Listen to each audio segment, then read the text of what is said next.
Olá! Nessa edição de Mídia e Ciência, eu, Mariana Pezzo, quero conversar com vocês sobre uma característica muito importante de todos os produtos midiáticos, a fragmentação. E a gente fala disso comentando textos sobre como viver os últimos dias da nossa vida e também sobre o fim da vida aqui na Terra.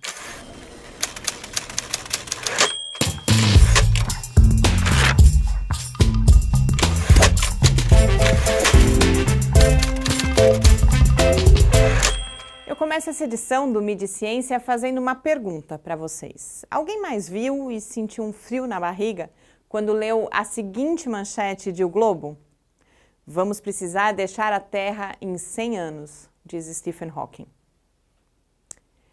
Pois é, transcrita dessa forma, a afirmação parece uma sentença definitiva de que os filhos dos meus sobrinhos, talvez os meus sobrinhos mesmos ou seus filhos, vão viver até o dia de dizer adeus ao nosso pálido e querido ponto azul. Mas aparentemente não foi exatamente assim que o Hawking expressou o seu pensamento em um novo documentário da BBC, que é o motivo da notícia. O físico alertava principalmente para a falta de cuidado que a gente tem tido com a nossa vida na Terra.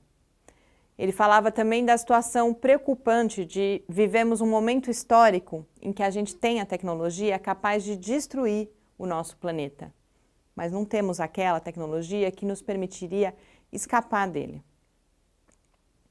Mas tem algumas coisas que a gente precisa saber para conseguir superar aquele arrepio inicial na espinha de quando lemos que o mundo ia acabar. A gente precisa saber que já faz um tempo que o Stephen Hawking vem falando sobre o mal que a gente está causando ao planeta e à humanidade, e sempre com frases de efeito relacionadas ao fim da Terra e à necessidade de colonizarmos outros planetas. Além disso, Stephen Hawking adora declarações polêmicas e frases de efeito. Mas não é só ele.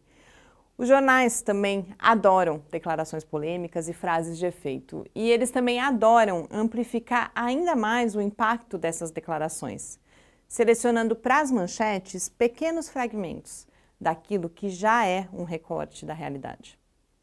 E é sobre isso que eu vou falar hoje, fragmentação e reconstrução da realidade.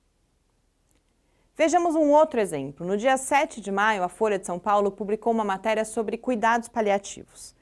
Aparentemente, o texto fala sobre uma pesquisa realizada em 4 países, Estados Unidos, Japão, Itália e Brasil. Os resultados dessa pesquisa apontariam, como destaca o título da reportagem, que, no fim da vida, brasileiro prioriza prolongar dias a sentir menos dor. Mas quando a gente destrincha o texto, a gente vê que o estudo é só um gancho, uma desculpa para contar uma outra história e defender algumas hipóteses. Aqui não vai dar para eu detalhar por quê, e por isso eu convido vocês para lerem a versão escrita da coluna. Mas, em resumo, o jornal usa a pesquisa como um ponto de partida e cria em grande medida a sua própria história. A história de que o brasileiro, em vez de receber cuidados paliativos e morrer bem, prefere estender os seus últimos dias, porque a religiosidade e o baixo nível educacional o levariam a essa opção. A história da Folha também sugere que esses fatores estejam associados à má qualidade do atendimento em saúde no país.